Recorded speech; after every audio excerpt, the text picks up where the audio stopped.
Jemaat sekalian, mari kita mempersiapkan hati untuk mendengarkan firman Tuhan dan berdoa memohon pertolongan Roh Kudus. Bapa di surga, Engkau selalu bekerja dan sedang terus bekerja, terutama bekerja di dalam hati kami, melalui pekerjaan roh dan firman-Mu. Biarlah ketika Alkitab dibacakan dan firman Tuhan diberitakan, kami menjadi bagian dari proses Tuhan sedang bekerja. Pakailah kami, ya Bapa, menjadi alat di tangan-Mu, supaya firman Tuhan yang sudah diberitakan tidak menjadi sia-sia dan tidak akan kembali dengan sia-sia, karena diteruskan dalam wujud perbuatan-perbuatan yang melakukan pekerjaan sesuai kehendak-Mu, juga melalui kami. Kami berdoa memohon ini di dalam nama Tuhan Yesus, Juru Selamat kami. Amin. Pembacaan Alkitab diambil dari surat Filipi pasal 2, ayat 12 sampai dengan 18. Hai saudara-saudaraku yang kekasih, kamu senantiasa taat. Karena itu tetaplah kerjakan keselamatanmu dengan takut dan gentar. Bukan saja seperti waktu aku masih hadir, tetapi terlebih pula sekarang, waktu aku tidak hadir. Karena Allah lah yang mengerjakan di dalam kamu, baik kemauan maupun pekerjaan menurut kerelaannya. Lakukanlah segala sesuatu dengan tidak bersungut-sungut dan berbantah-bantahan, supaya kamu tiada beraib dan tiada bernoda sebagai anak-anak Allah yang tidak bercela di tengah-tengah angkatan yang bengkok hatinya dan yang sesat ini, sehingga kamu bercahaya di antara mereka seperti bintang-bintang di dunia, sambil berpegang pada firman kehidupan, agar aku dapat bermegah pada hari Kristus, bahwa aku tidak percuma berlomba dan tidak percuma bersusah-susah. Tetapi sekalipun darahku dicurahkan pada korban dan ibadah imanmu, aku bersukacita dan aku bersukacita dengan kamu sekalian, dan kamu juga harus bersukacita demikian, dan bersukacitalah dengan aku. Demikian pembacaan Alkitab. Berbahagialah kita yang mendengar firman Allah dan memeliharanya. Haleluya!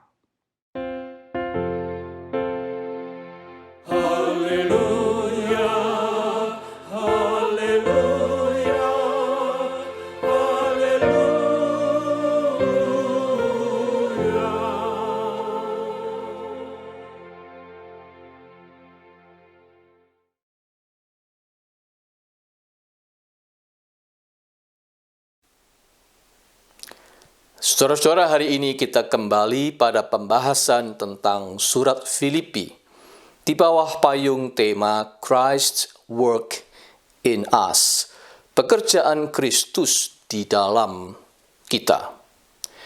Tema atau judul khotbah hari ini adalah Keep It Up, Work It Out. Saudara-saudara yang dikasihi Tuhan, Kevin McAllister adalah tokoh utama dalam film komedi Home Alone yang diproduksi pada tahun 1990, diperankan oleh Macaulay Culkin. Film ini hendak menyampaikan pesan tentang betapa sebuah potensi itu seringkali mengejutkan muncul ketika keadaan yang terjepit. Secara ekstrim, dramatis, dan dibalut aksi-aksi komedi, tokoh Kevin menunjukkan bahwa kita jangan pernah meremehkan seorang anak kecil seperti dia. Ketika tertinggal sendirian, left behind, di rumah mewah kedua orang tuanya, dalam kondisi home alone, ternyata dia berhasil mempertahankan diri dan rumahnya itu dari serangan dua orang penjahat atau perampok besar.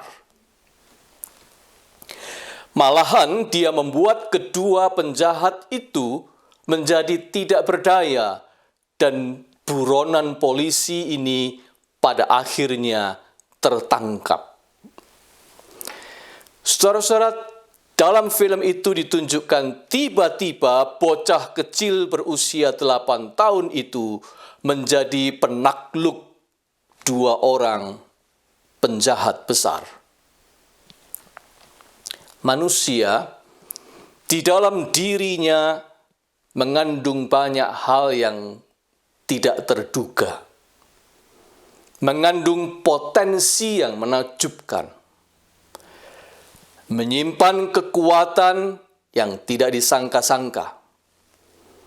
Misalnya, kalau kita menyaksikan acara penggalian bakat atau Got Talent, kita akan dibuat terkejut, terpesona, ketika ada begitu banyak macam kemampuan dan keterampilan diperagakan sebagai buah dari bakat-bakat dan potensi-potensi yang begitu banyak di dunia ini.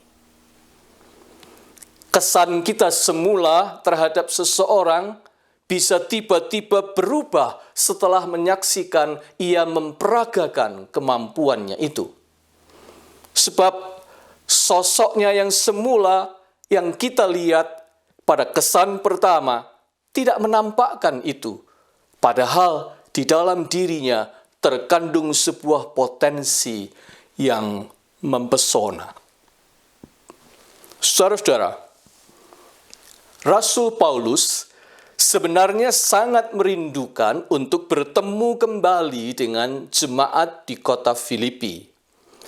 Itulah kerinduan utama dan kerinduan pertama yang ingin ia laksanakan. Seandainya ia dibebaskan dari penjara, maka begitu lepas dia ingin sekali mengunjungi jemaat di kota Filipi itu, melakukan sesuatu untuk mereka, dan mengajar mereka, mendidik mereka, memperlengkapi mereka, sebab memang jemaat ini adalah jemaat asuhannya. Tetapi, karena pemenjaraannya, keinginan itu jadi ikut tertahan. Dia tidak bisa memenuhinya. Tetapi rupanya Tuhan punya rencana. Sebab di sisi lain, sementara pemenjaraannya berlangsung, Paulus juga makin bisa melihat dengan jelas, dia disadarkan oleh Tuhan betapa jemaat ini punya sebuah potensi. Justru dari hubungannya yang sedang berjarak dengan jemaat itu, ia semakin bisa melihat potensi yang muncul pada jemaat ini, yaitu potensi keterlibatan mereka pada pekabaran Injil. Mereka punya hati pada pekabaran Injil. Dan mereka itu membuktikannya di dalam wujud perbuatan yang nyata. Mereka memberikan dukungan spiritual dan finansial yang sangat berarti bagi Paulus dan sangat mengharukan. Melalui pengamatan jarak jauh inilah, Paulus semakin dibuat mengerti cara atau bagaimana Tuhan bekerja di dalam diri orang percaya. Ketika dirinya dipisahkan dari jemaat itu, mereka bukannya lesu dan kehilangan arah karena tidak ada Paulus, nyatanya sebaliknya, mereka tetap bergairah di dalam iman. Malah kesadarannya akan pelayanan bertambah. Inisiatifnya muncul, potensinya bertumbuh, bantuannya mengalir. Semuanya itu muncul tanpa kehadiran Rasul Paulus. Paulus justru waktu itu sedang absen, tetapi mereka justru menunjukkan potensi yang bertumbuh. Bagaimana bisa begitu? Kesimpulannya cuma satu. Karena itu adalah pekerjaan Tuhan, bukan pekerjaan Paulus. Tuhanlah yang sedang bekerja di dalam dan di antara jemaat Filipi itu. Itulah artinya kalimat Paulus di ayat 13. Terlebih pula sekarang, waktu aku tidak hadir, waktu aku absen. Ketika dirinya tidak hadir atau absen, Paulus justru dengan lebih jelas melihat pekerjaan Tuhan sedang berlangsung.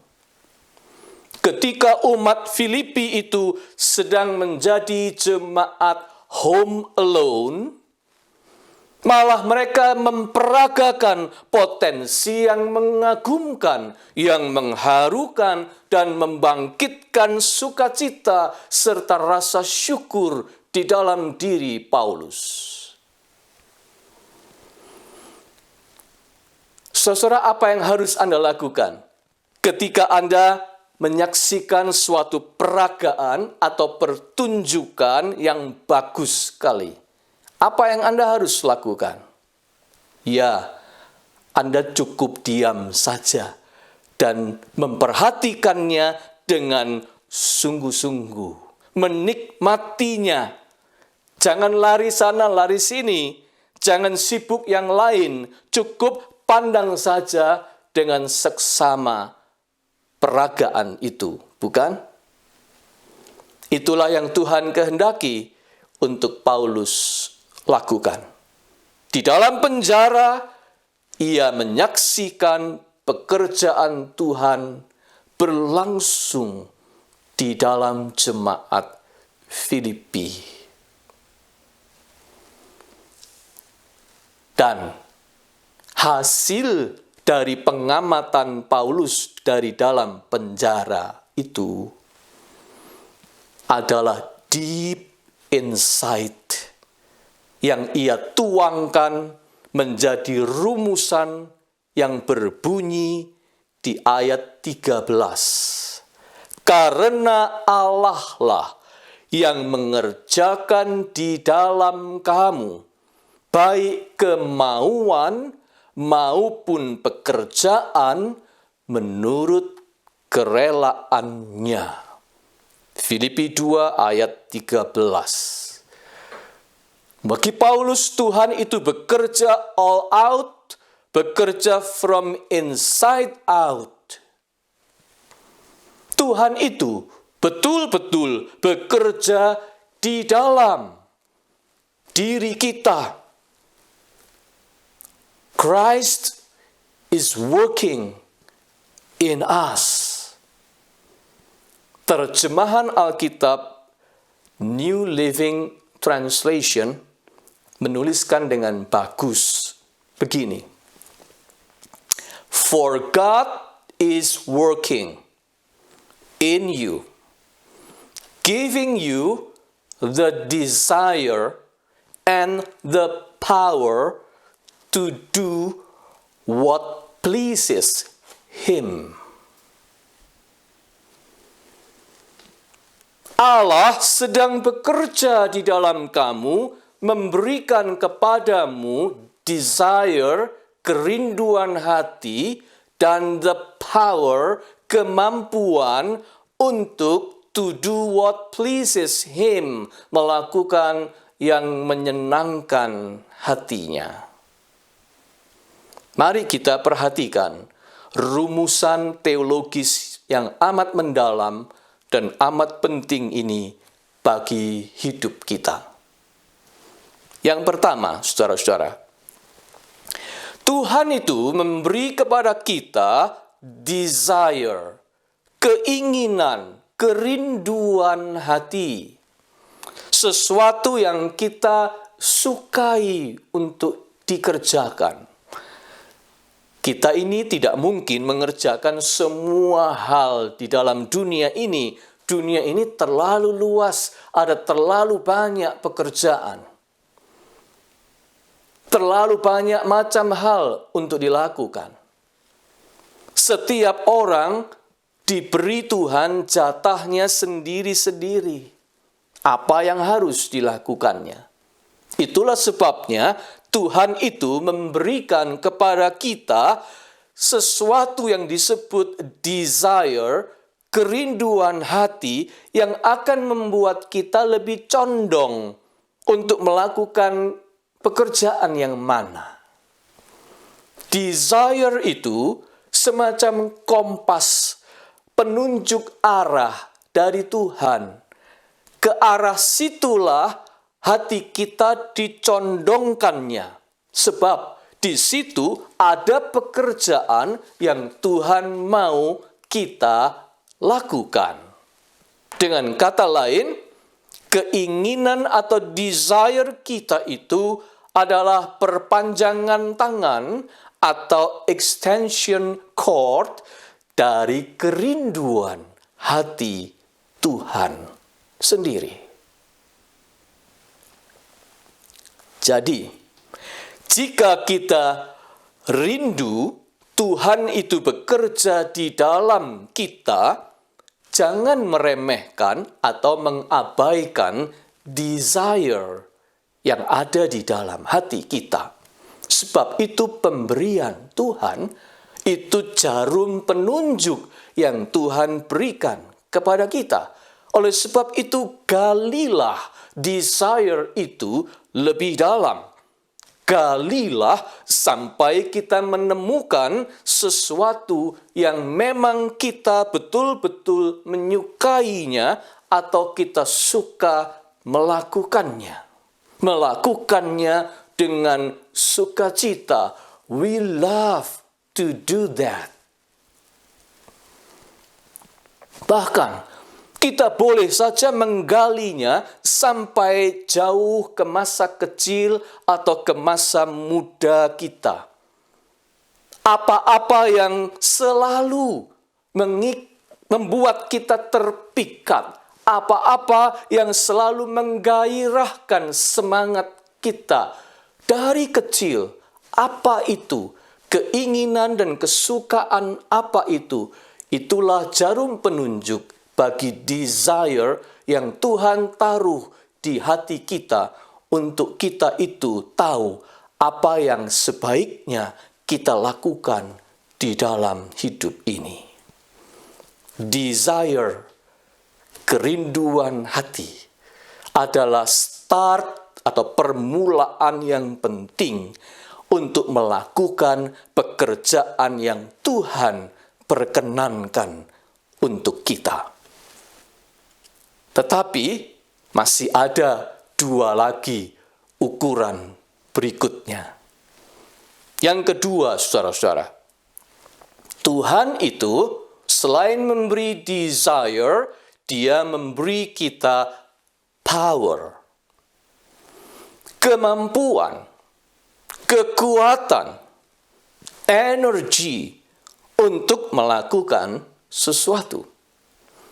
Desire and power adalah satu paket pemberian Tuhan. Kalau kita suka melakukan sesuatu, bukankah kita juga lebih giat melakukannya? Itu pengalaman sehari-hari kita, bukan?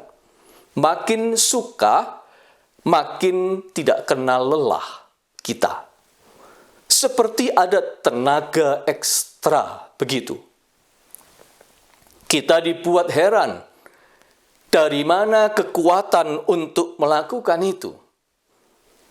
Kok sepertinya kita punya double power begitu. Kalau kita sedang melakukan sesuatu yang kita sungguh-sungguh sukai, kita sungguh-sungguh minati, kita seperti orang tidak mau berhenti. Bagaimana bisa begitu? Itulah rahasia dari pekerjaan Tuhan di dalam kita. Saudara-saudara, banyak pekerjaan-pekerjaan besar di dunia ini dilakukan oleh orang-orang yang secara fisik, secara penampilan luar, sepertinya lemah. Sepertinya mereka itu terlalu kecil, terlalu ringkih, bahkan ada yang sakit-sakitan, bahkan ada yang terpenjara seperti Paulus, bahkan ada juga yang cacat. Tetapi mereka melakukan pekerjaan-pekerjaan besar melampaui diri mereka sendiri. John Sung adalah seorang penginjil besar pada zamannya. Dia sering disebut sebagai obor Allah di Asia, karena memang pemberitaan Injil di Asia amat dipengaruhi oleh pekerjaan besarnya sebagai seorang penginjil. Tapi tahukah Anda, John Sung itu berpawaan amat kecil, orangnya kecil dan sakit-sakitan. Tetapi ia seorang penginjil besar dengan karya besar yang sangat menyejarah dalam kekristenan khususnya di Asia. Bagaimana bisa? Jawabnya hanya satu. Sebab kekuatan yang ia punya untuk melakukannya bukan kekuatan dari dirinya semata, tetapi kekuatan atau the power yang datang dari Tuhan. Tuhanlah yang bekerja di dalam dirinya. Kalau desire dan power sudah bergandengan, memang bisa dahsyat. Karena itu pekerjaan Tuhan. Power, kemampuan, adalah alat pengukur berikut untuk mengenali pekerjaan Tuhan yang Dia ingin kita lakukan.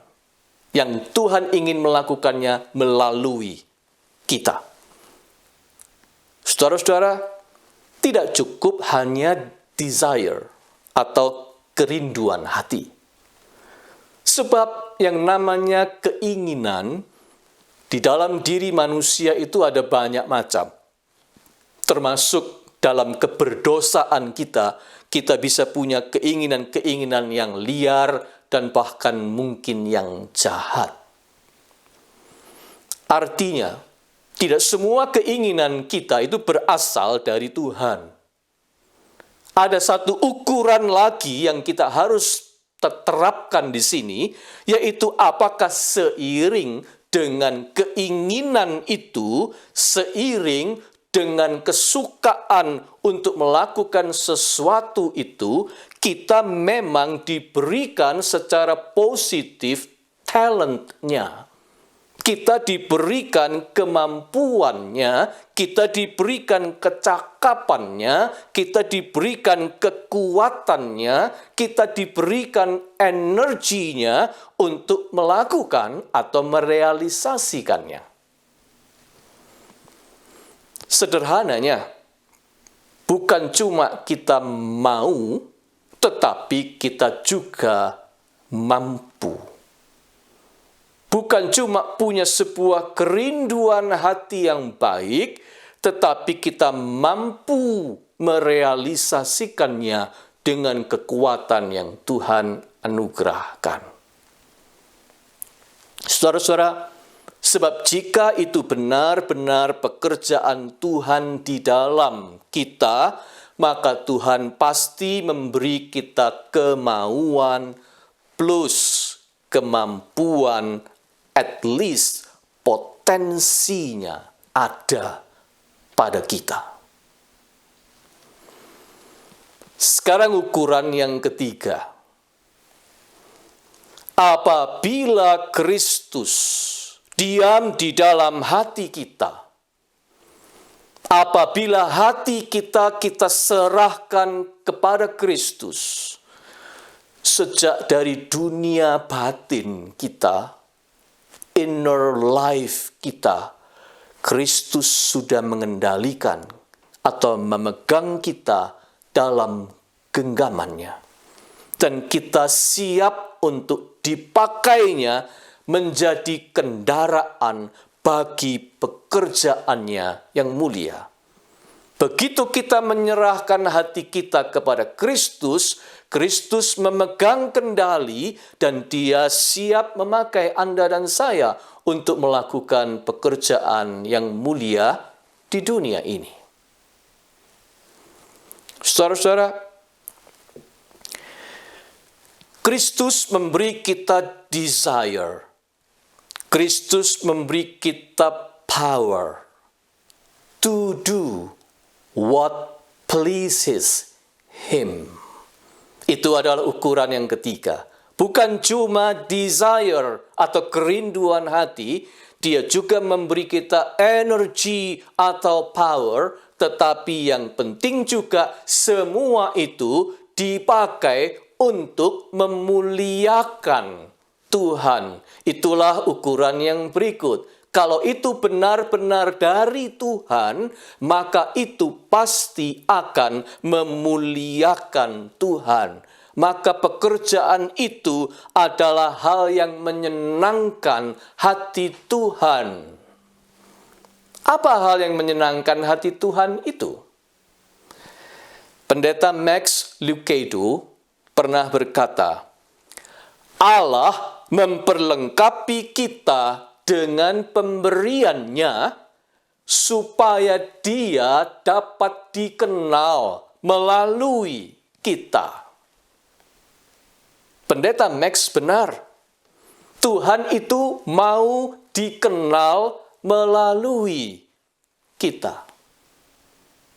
Kita memperkenalkan Tuhan. That's really what pleases Him. Kita memang diciptakan untuk membuat Tuhan dikenal melalui kita. Dalam bahasa populer, kita ini menjadi iklan bagi Tuhan. Atau lebih tepatnya, kita ini proyek percontohan hasil karya untuk memperkenalkan dan memuliakan Tuhan. Saudara-saudara, melalui jatuh bangunnya kehidupan dan pekerjaan kita, biarlah Tuhan itu dikenal. Biarlah semangat itu ada di dalam diri kita. Kita bukan manusia sempurna. Kita ini banyak rapuhnya. Tetapi Tuhan memakai orang-orang tidak sempurna. Tuhan memang memakai orang-orang yang rapuh seperti Anda dan saya. Tapi dalam semua kerapuhan kita itu, kalau kita menyerahkan hati kita kepada Kristus dan membiarkan Kristus bekerja di dalam kita, maka dalam semua jatuh bangunnya kita pun, Tuhan tetap memakai kita untuk memperkenalkan siapa dirinya. Semakin kita lemah, semakin tampak betapa kuatnya Tuhan itu. Saudara-saudara, Paulus malah berkata, supaya kita ini menjadi saksi Tuhan yang bercahaya seperti bintang-bintang di dunia. Ayat 15. Dunia di masa pandemik ini memerlukan orang-orang yang melakukan pekerjaan Tuhan melalui dirinya. Dunia di masa pandemik ini tidak membutuhkan orang-orang pengambil kesempatan di air keruh. Orang-orang yang memanfaatkan hanya untuk dirinya sendiri di tengah-tengah situasi krisis.